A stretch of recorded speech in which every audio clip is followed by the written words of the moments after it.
여러분에게 주시는 말씀 잠언 23장 25절입니다. 잠언 23장 25절 함께 읽겠습니다. 내 부모를 즐겁게 하며 너를 낳은 어미를 기쁘게 하라. 다시 한번 제가 읽습니다. 경청해 주십시오. 내 부모를 즐겁게 하며 너를 낳은 어미를 기쁘게 하라. 여러분, 저와 여러분은 누군가를 기쁘게 하며 살고 있습니다. 누군가의 기쁨을 위해 살아가고 있습니다. 아니라고 말하고 싶은 분들도 있겠지만 자이든 타이든 그렇게 하지 않고는 살아갈 수 없는 세상입니다. 그래서 감정 노동자들이 어려운 것입니다. 여러분, 웃지 않고 싶은데 웃어야 합니다. 말하고 싶지 않은데 말해야 될 때가 있습니다. 가고 싶지 않은데 가야 될 때가 있습니다. 어떤 사람은 누군가의 기쁨이 아니라 오직 자신의 기쁨을 위해 살아간다고 생각하는 사람들도 있습니다. 이런 사람 만나는 것 불행입니다. 이런 사람과 결혼하는 일은 더욱 큰 불행이 아닐 수 없습니다. 물론 저와 여러분은 자신의 기쁨을 위해서도 살아야 하지만 자신만의 기쁨을 위해 살아가는 사람들처럼 타인을 힘들게 하는 사람 없습니다.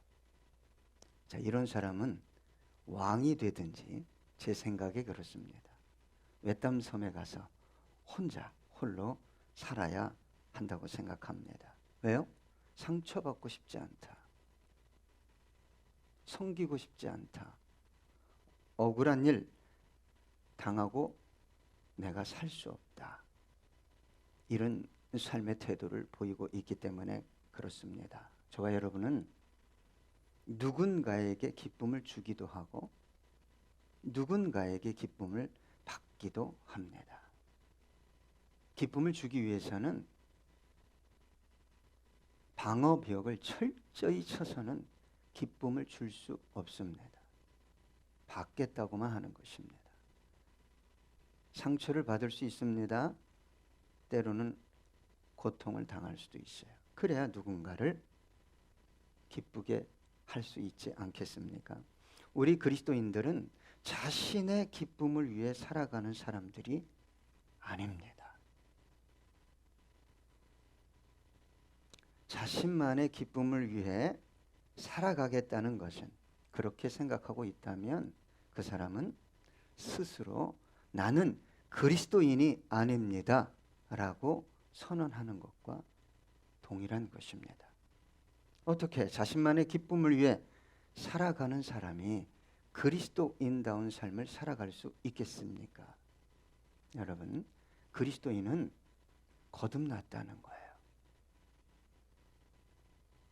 우리가 세례를 받으면 원래는 침례죠. 물속에 강 같은 데서, 개울 같은 데서 이렇게 뉘어서 성부, 성자, 성령의 이름으로 내가 너에게 세례를 주노라 하고 물속에 들어갑니다. 옛사람은 죽은 거예요. 그리고 다시 물에서 나옵니다. 거듭났다는 거예요. 다시 태어났다는 거예요.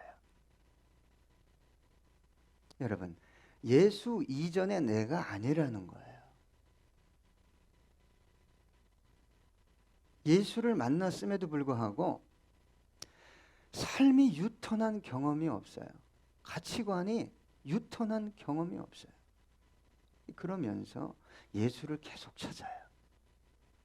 신앙 행위를 계속 유지합니다. 여러분, 하면 할수록 고통스럽습니다. 왜요? 배가 고픈데 식당에 갔는데 마치 음식을 시켜놓고 먹지 않은 것과 같아요. 배가 고파서 먹거리 골목에 갔는데 냄새가 나잖아요. 얼마나 맛있습니까? 그런데 가서 그냥 냄새만 맡고 오는 것과 같습니다. 여러분, 저와 여러분은 성전입니다. 저와 여러분의 육체는 성전이에요. 누가 거합니까? 성령님이 거해요. 옛 것을 포기하지 않으면 새 것이 나를 지배하지 않습니다. 그래서 새 포도주는 어디에 담으라고 그랬어요? 예? 새 부대에 담아야 돼요. 옛날에는요, 포도주를 가죽 같은 데 담았어요. 이 발효가 되면서 팽창되면 부대도 같이 팽창되고, 이러면서 나중에 이 부대가 딱딱해지면서 포도주가 완성되는 거예요. 그런데 이미 썼던 포도주 틀에, 이 부대에 새 포도주를 집어넣으면 이게 발효되면서 이 가죽 부대를 어떻게 해줘? 깨트려 버려요. 여러분, 나는 그리스도인입니다라고 할 때 나는 옛 자아의 지배를 받지 않겠습니다. 내 생각의 지배를 받지 않겠습니다. 이 고백이에요.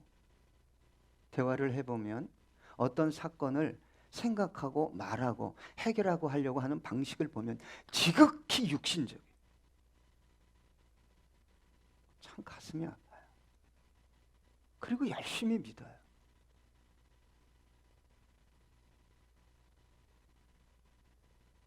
여러분, 예수를 믿었다는 것은 거듭났다는 것이요, 다시 태어났다는 것이요, 나 중심의 삶에서 예수 중심이에요. 예수 중심.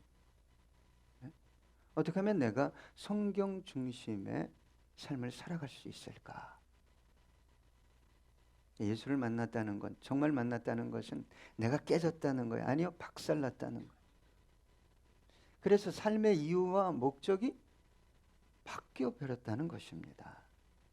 예수 그리스도를 만난 그리스도인들이 지속적으로 자신의 기쁨만을 위해 예수를 찾는 것처럼 세상을 어렵게 하는 게 없어요. 항상 내가 기뻐야 돼. 내가 만족해야 돼.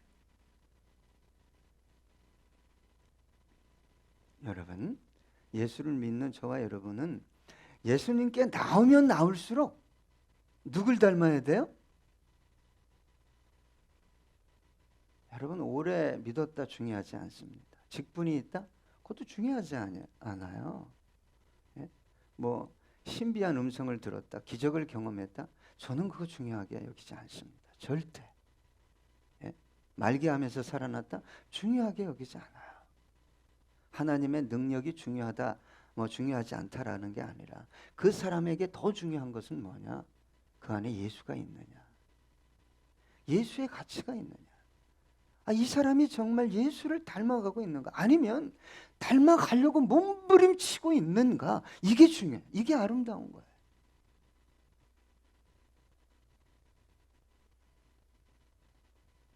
여러분, 예수를 믿고 예수님을 닮아갈수록 자신의 기쁨을 위해 살아간다는 것처럼 어리석은 게 없다는 것을 깨달아 알게 되는 거예요. 그래서 그 사람을 통해 예수의 생명이 가정에, 세상에 드러나게 되는 거죠.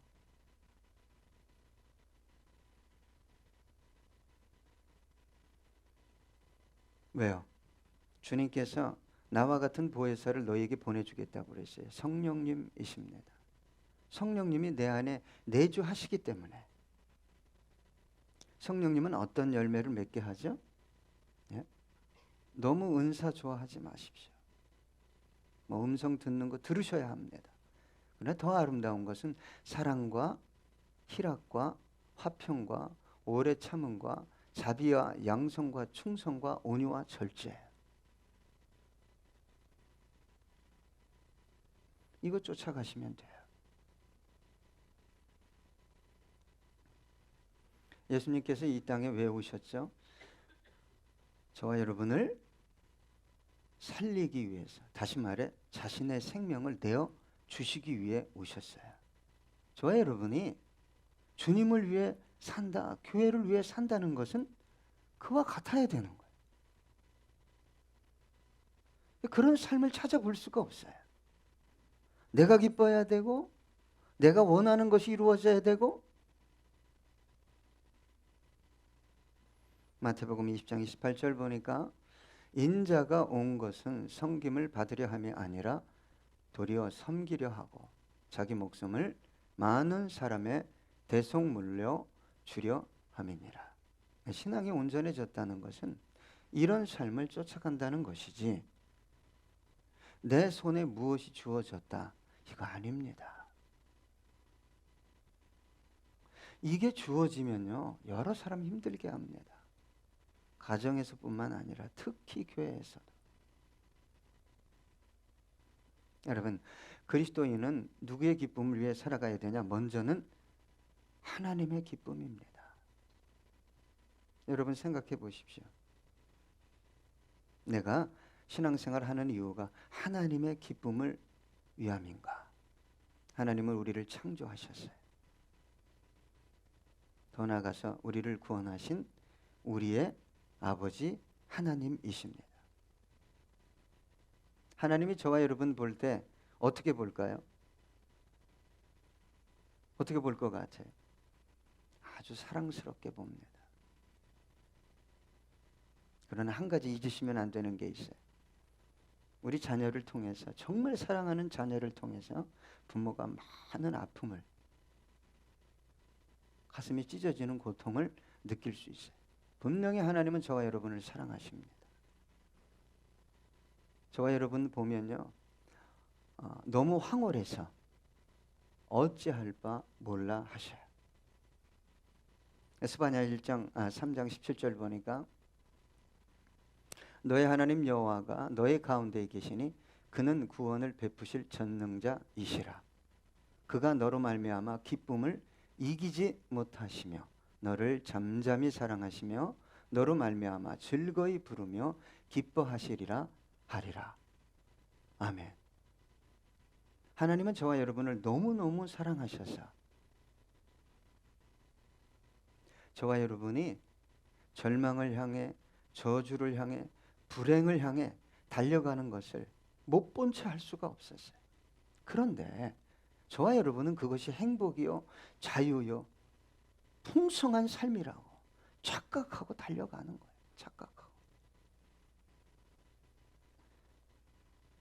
마치 브레이크가 망가진 관광열차에서 한 잔씩 걸치고 아줌마 아저씨들이 관광열차 춤추는 거 보셨어요?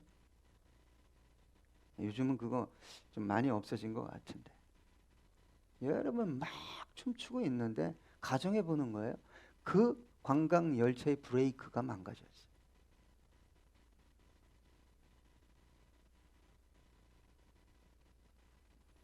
기다리는 것은 뭡니까? 어떤 종말이죠? 그걸 모르는 거예요. 눈이 어두워져서 사람들이. 그래서 그 눈을 열어주려고, 영혼을 살리려고 사랑하는 아들을 이 땅에 보내시고 십자가 위에서 찢어 죽이신 거예요. 너무 처절한 사랑을 우리에게 확실하게 보여주셨어요. 저와 여러분은 하나님의 사랑을 몇 푼의 돈과 바꾸려고 내가 원하는 어떤 것 바꾸지 마십시오. 바꾸면 안 돼요. 로마서 5장 8절입니다.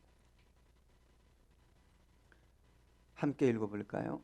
우리가 아직 죄인 되었을 때에 그리스도께서 우리를 위하여 죽으심으로 하나님께서 우리에 대한 자기의 사랑을 확증하셨느니라. 여러분, 저와 여러분의 불행, 영원한 불행입니다. 여러분, 예? 1년, 2년, 10년, 20년이 아니에요. 영원한 불행을 막기 위해 가장 수치스럽고 고통스럽고 잔인한 방법으로 저와 여러분의 불행을 제거하셨어요. 그렇다면, 그게 믿어진다면 믿어지십니까? 누구의 기쁨을 위해 살아야 마땅합니까? 내 감정입니까? 내가 기분이 나쁘면, 너희들 수 틀리게 하면 내가 다 뒤집어 엎을 거야. 어디로부터 온 메시지입니까? 어디로부터 온 에너지입니까? 저와 여러분은 나 자신의 기쁨이 아니라 하나님의 기쁨을 위해 살아가야 할 존재들입니다. 다음은 누구의 기쁨일까요? 이웃의 기쁨이에요. 여러분, 내가 아닙니다. 그리스도인은 자꾸 내가 생각하기에 이거 아니에요. 예수님이, 성경이 생각을 자꾸 바꿔야 돼요. 저와 여러분 살기 어렵죠? 하루하루 살아내기가 보통 어려운 게 아닙니다. 그런데 왜 내가 타인의 기쁨을 위해 살아야 합니까? 이렇게 질문한다면 그리스도인의 삶의 이유가 하나님의 기쁨에 있기 때문이라고 저는 말할 수 있어요. 그러면 하나님이 가장 기뻐하시는 게 뭐냐? 죽어가는 한 영혼이 저와 여러분을 통해 주님께로 다시 돌아오는 거예요. 그걸 위해 살아가는 저와 여러분이 자신의 기쁨을 위해 살아간다? 잘못돼도 한참 잘못됐는데 원인을 못 찾아요. 그러니까 죄를 짓고도 뭐가 죄인지를 모르는 거예요.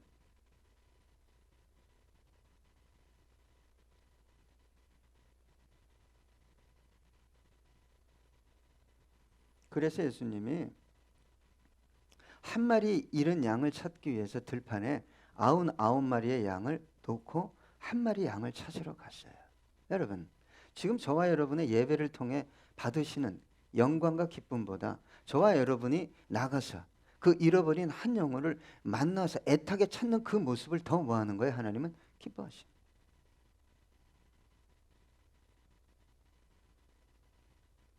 여러분, 하나님이 원하는 어떤 가치, 삶의 방식을 배우기 위해서 오는 거예요. 단지 내가 원하는 어떤 것을 얻기 위해서 오는 게 아니라,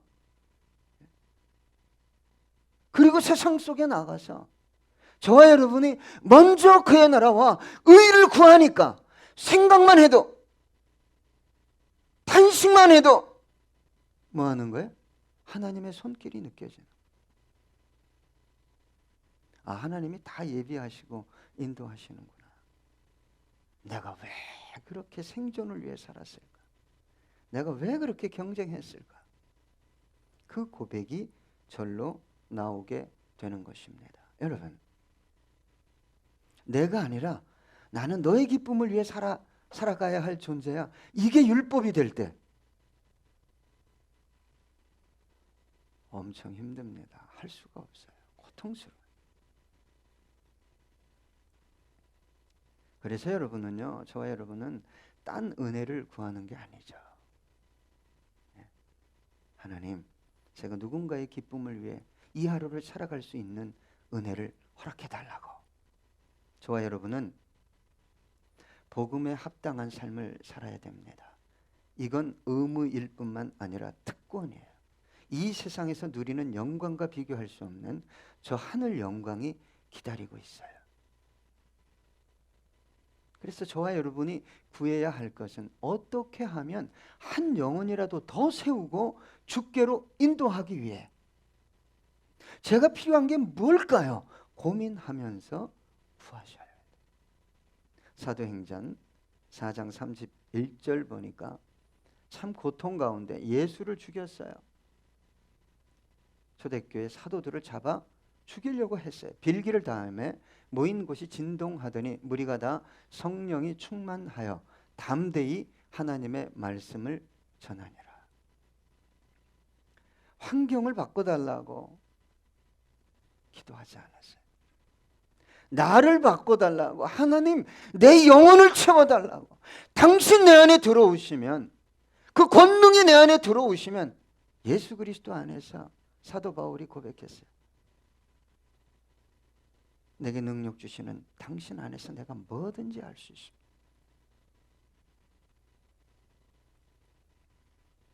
그리스도인의 내적 표지는 평안입니다. 평안하셔야 합니다. 외적 표지는 드러나는 것은 기쁨입니다.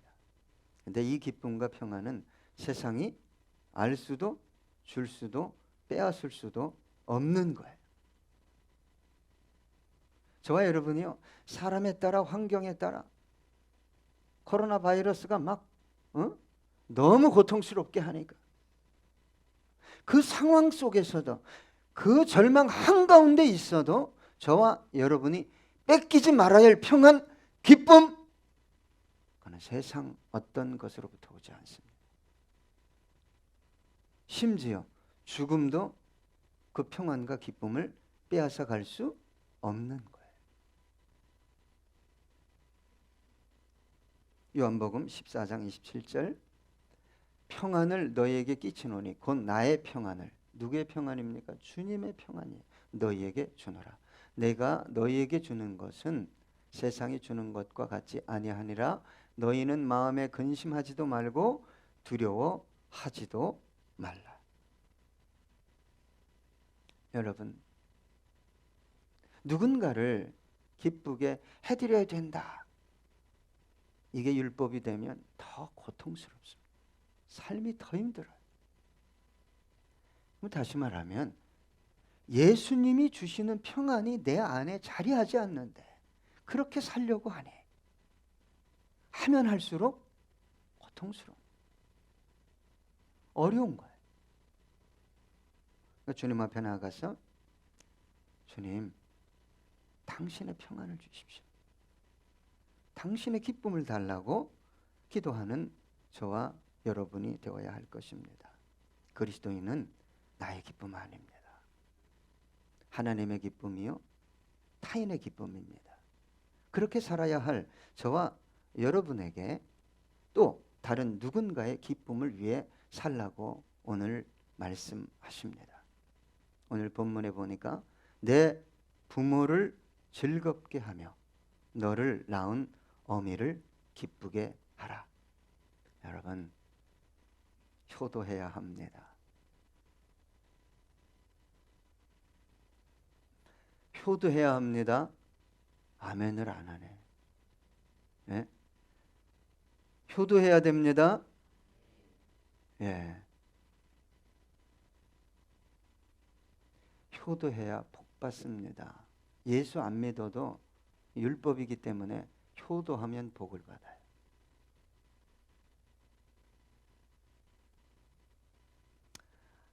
제가 몇 번 말씀드렸어요. 2년 전에 대학생들에게 설문조사를 했어요. 네 부모가 몇 세까지 살면 좋겠니? 가장 많은 프로테지가 63세라고 그래요. 저는 내년에 갑니다. 대학생들 설문조사에 가장 많이 나온 게 63세. 약 80%가 몇 세까지 살았으면 좋겠다? 73세. 아유, 11년 남았네죠. 여러분, 자녀를 낳아서 기르고 대학 보내고 군대 갔다 와서 또 뭐 공부 조금 더 하고 직장 잡고 결혼하면 부모 나이 얼마 될 것 같아요? 거기다 애도 또 조금 봐달래, 뭐 또 좀 도와달래, 독립이 바로 안 돼. 그럼 부모 65세 돼요. 심지어는 70에 가까울 수 있어요. 근데 다수가 63세에 가라는 거예요. 그게 무슨 의도죠? 나에게 필요하고 공급해 줄 거 다 주고 적당한 때 나 귀찮지 않게 세상을 떠나달라는 거예요. 이게 지금 이 시대의 교육이에요. 가치예요. 막 웃는 아들, 딸이 있는데, 야, 제가 예언을 합니다. 조심하셔야 돼요. 그걸 그대로 내가 받게 돼 있어요. 더블로만 받으면 되는데 어디서 많이 들은 것 같은데 더블로 받아.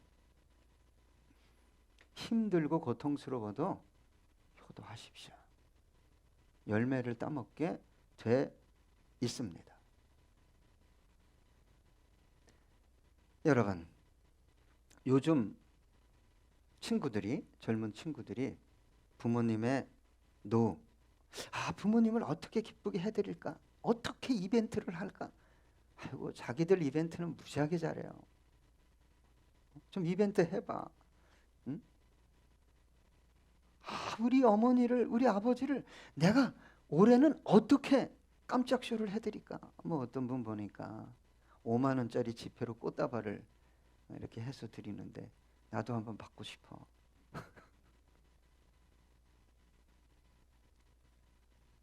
여러분, 나와 내 새끼만 행복하면 좋다. 그러면 그 새끼가 뭐 배우겠어요? 그 새끼가 뭐 배우냐고요? 나도 나중에 나와 내 새끼만 행복하면 되는 거구나. 그걸 답습하는 거예요. 여러분, 성경이 말하는 가치, 부모와 자녀, 자녀와 부모의 관계를 구시대의 유물로 골동품 아니에요.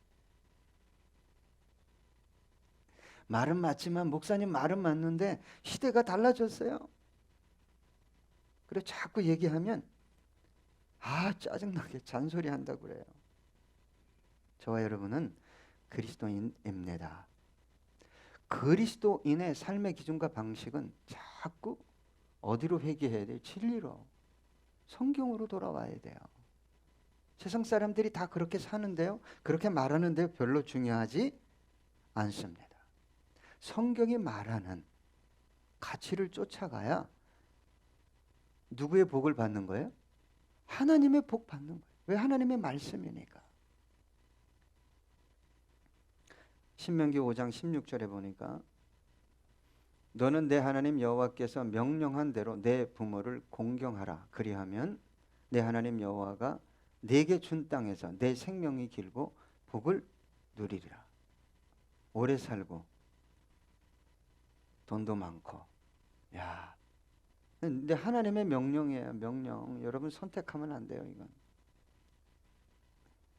오늘 김의순 성도님 오셔서 멀리서 오셨어요. 1시간 이상 달려서. 자꾸 어머님이 뭘 기뻐할까? 할렐루야? 예. 우리 박영인 집사님, 김수일 집사님. 자기 생각대로 하지 말고 엄마 아빠가 뭘 기뻐할까? 아이고, 몇 주 동안 또 못 나오신 김석영 권사님. 응? 따님이, 형 권사님이 어머님 마음에 딱 그냥 합하게 올해는 좀 뭐 원해 엄마? 잘 상의해서 깜짝 쇼를 한번 해보십시오. 룻기 1장 16절로 17절 보니까 룻이 이르되 내게 어머니를 떠나며 어머니를 따르지 말고 돌아가라. 강권하지 마옵소서. 어머니께서 가시는 곳에 나도 가고 어머니께서 머무시는 곳에서 나도 머물겠나이다. 어머니의 백성이 나의 백성이 되고 어머니의 하나님이 나의 하나님이 되시리니 어머니께서 죽으시는 곳에서 나도 죽어 거기 묻힐 것이라. 만일 내가 죽는 일 외에 어머니를 떠나면 여호와께서 내게 벌을 내리시고 더 내리시기를 원하나이다 하는지라. 여러분, 모압 땅에서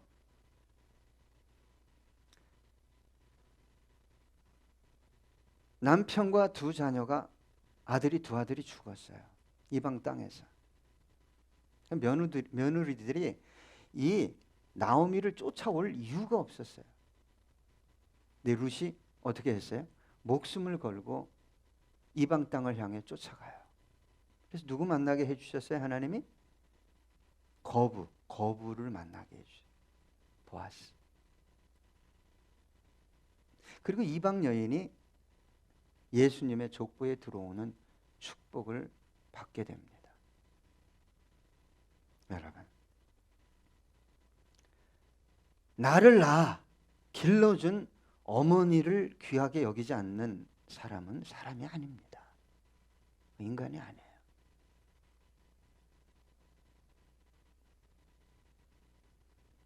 출산의 고통 다 겪어보셨죠? 출산의 고통을 요즘은 좀 참 의학이 발달해서 통증을 안 느끼고도 낳게 하는데, 애지중지 길러온 그 자녀가 그 어미를 배신할 때 가장 큰 고통, 상처를 경험하게 되는 거예요. 시편 49편 20절에 보니까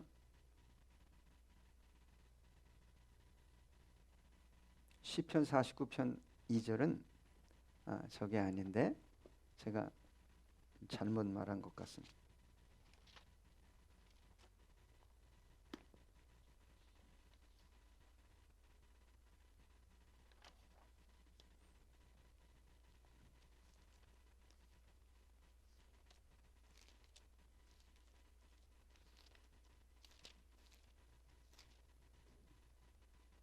시편 49편 2절에 보면 이렇게 기록되어 있어요. 존귀하나 깨닫지 못하는 사람은 멸망하는 짐승 같도다. 여러분, 부모님을 더더군다나 그 통증을 느끼면서 나를 낳아주신 자신의 어머니를 사랑하지 않는 어떤 사람이 누군가를 진정으로 사랑한다? 천만에요. 속는 거예요. 제가 장담을 합니다. 근데 그건 사랑일 수는 있는데 극히 자기중심적이요, 이기적이요, 조건적이요, 감정적이요, 육체적인 것뿐이에요.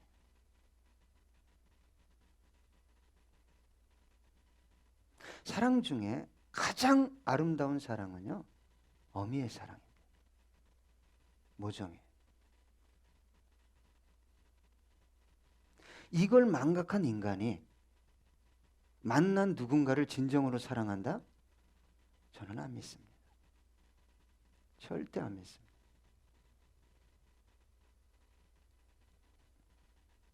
하나님의 사랑의 모형이 뭐예요? 예? 부모의 사랑인데 그 중에서도 누구의 사랑이에요? 어미의 사랑.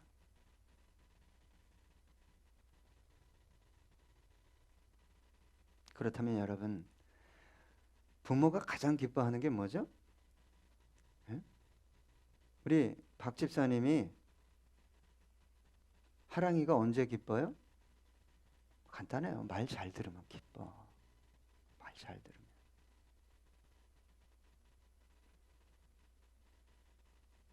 여러분, 기도하는 어미의 말 잘 들으면 예?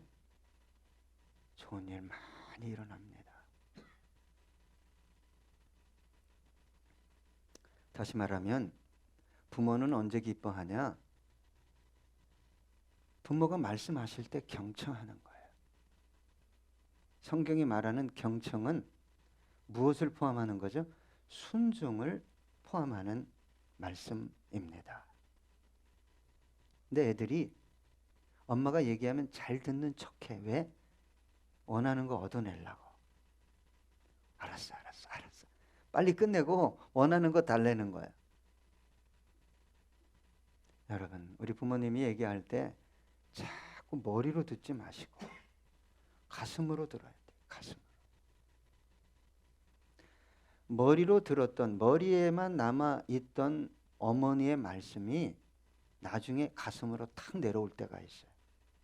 그게 어떤 말씀이냐? 너도 자식 낳아서 길러봐. 거기에 플러스 너랑 똑같은 놈 낳아서 길러봐. 그때 머리에만 있었던 말씀이 속으로 쑥 내려오는 거예요. 너 돈 벌기 그렇게 쉬운 줄 알아? 너 세상이 그렇게 호락호락한 줄 알아? 그게 어느 순간에 마음속으로 내려옵니다. 그렇게 경청하라는 거예요. 경청은 그런 것입니다. 세상에서 가장 아름답게, 지혜롭게, 영광스럽게 살았던 솔로몬 왕이 이렇게 충고합니다. 마지막으로 잠언 3장 1절과 2절. 내 아들아, 나의 법을 잊어버리지 말고 네 마음으로 나의 명령을 지키라. 그리하면 그것이 내가 장수하여 많은 해를 누리게 하며 평강을 더하게 하리라. 한 절 더 있습니다. 잠언 19장 27절입니다. 함께 읽습니다. 내 아들아 지식의 말씀에서 떠나게 하는 교훈을 듣지 말지니라. 우리 짧은 동영상 보고 함께 기도하겠습니다.